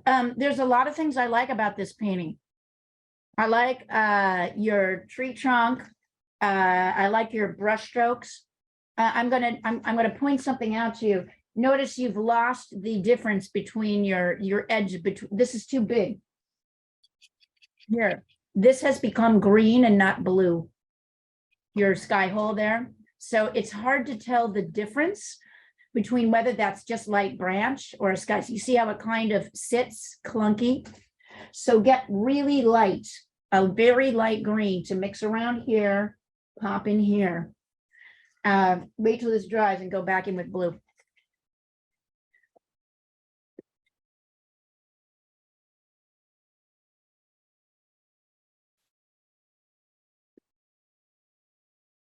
It's easy for these sky holes to get too big and too undefined. Leah, is it possible to zoom in on your painting just for a sec? Sure. Okay. zoom in on one of the sky holes? Oh, sorry. I didn't like that. Let me get us back. Absolutely.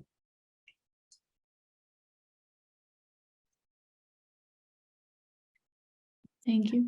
It looks better. It looks better, Louise. Your sky on the right. Oh, thanks. Thank you. Mhm.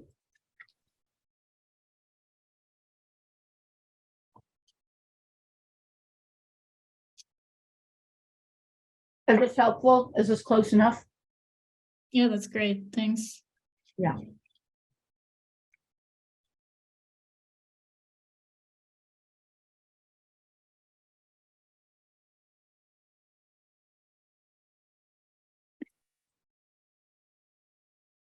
Mm.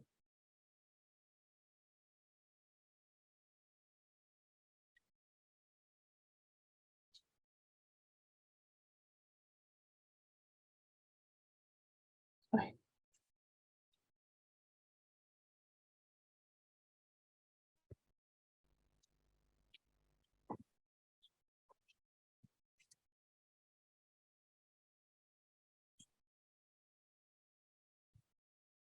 See, this is a little, I'm having a little bit of that problem with that sky hole, which I didn't really define as much as I could. So I'm pushing that back.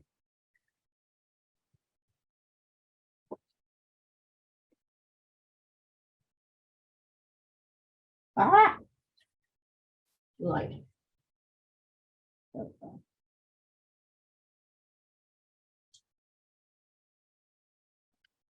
Under. I'm using very little water right now. My paint is very thick.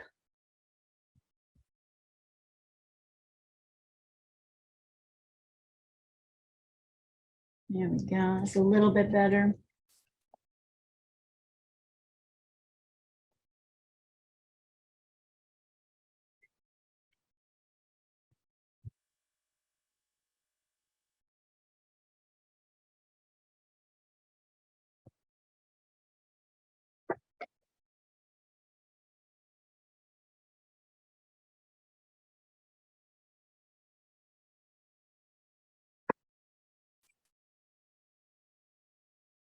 Let's see here. Don't worry if you don't quite get it where you want it to on this. This is the first time, right? So we're just practicing. Is that one? Whose is this one? All right. Oh, I see. Okay.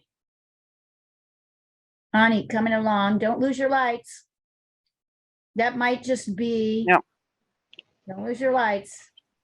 That they need the green has to get dry simply to Got it. improve the lights, because it's To get already it. like I don't know how many layers, lost track, but they just But see how basically this is, I love this edge that you've gotten between on the sort of middle tree canopy between your light and your dark.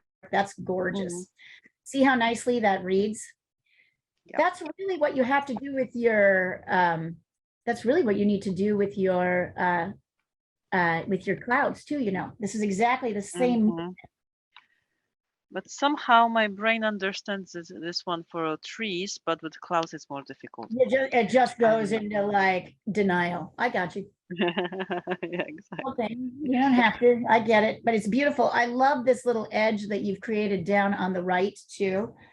So very, very nice. And nice use of sky holes. I like them. I can now feel it.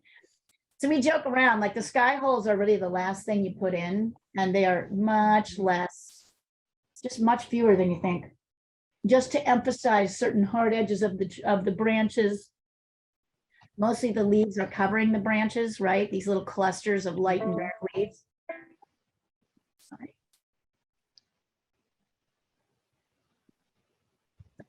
It's very nice.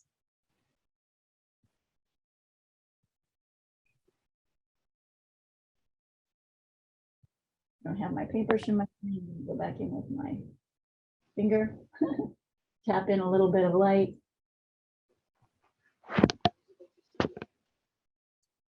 works a little bit better. And then you see these little taps of light. It gets much easier to add in the little taps of light in the dark side. Because they're so subtle, there's not that many. You have these darks on top.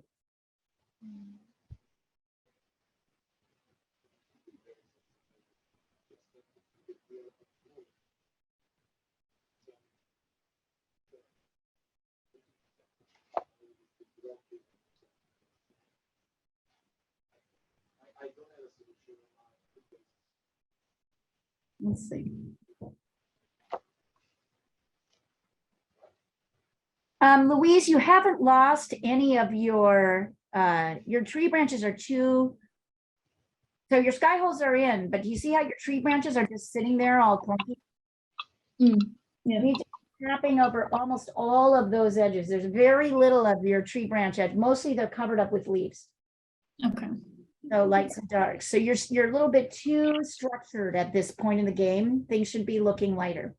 Okay. It should be looking softer. There should be less of that. There should be more trees coming out, leaves coming over the edges of these to kind of soften. You should be covering some of them up so you can't see. Okay. I'm getting there though. I feel like the sky holes at the top, they look a bit strange, but I can't really There's too tell. much of them, honey. Sorry? There's too much of them. Okay. You need to, you have hard edges here. There shouldn't be any. All It should right. be all soft, right? You have light and medium. Yeah, it's your edges are way too hard right now. So everything now has to be softened up. Okay. Of course they look strange because you have got these solid pieces that are just sitting there floating in the air. They have no connection to the subject, right? So that's where we need to, where have you done? You haven't really done it anywhere yet, in my view. Everything's a little too hard all the way around.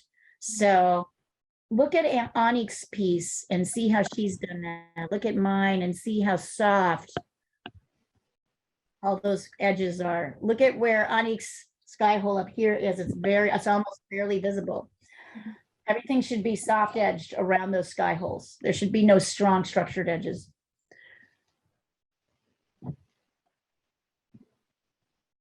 There we go. Yeah.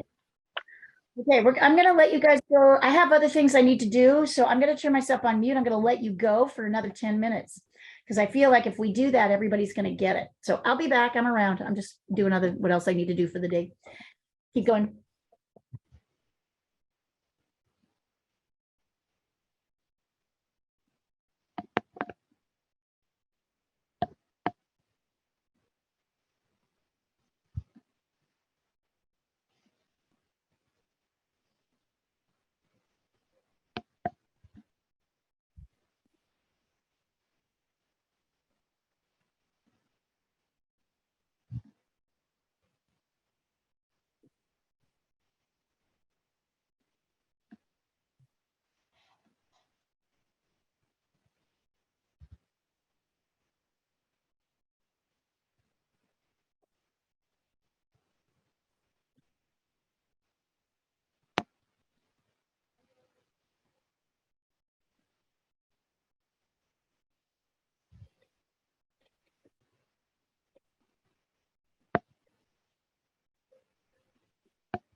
I'm gonna say bye, and wish you all a good weekend.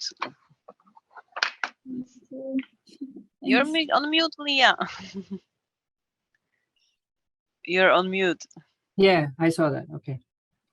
Sorry about that. I was just gonna say, I removed us. Let's hold up our pieces Okay.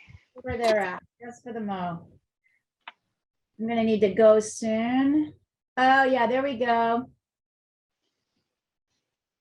Anna, look at how this light comes across this section here. You have it all dark. Yeah, I totally lost it once I did those light holes. Yeah. It collapsed at the last moment. All right, so just don't worry, keep going. I think everybody should just keep going. Annika, you two lost your lights, but otherwise, I mean, there's no question what these are, correct? There is no question. They are all trees. They're not only all trees, they're all this tree that we've been painting, the similar tree. So now it's just a question of pushing your values, pushing your soft edges, looking at where your light leaf clusters are and where your dark leaf clusters are, and keep working on these. They're turning out very nicely. Good job. And don't worry, Anna, it happens. We lose the plot.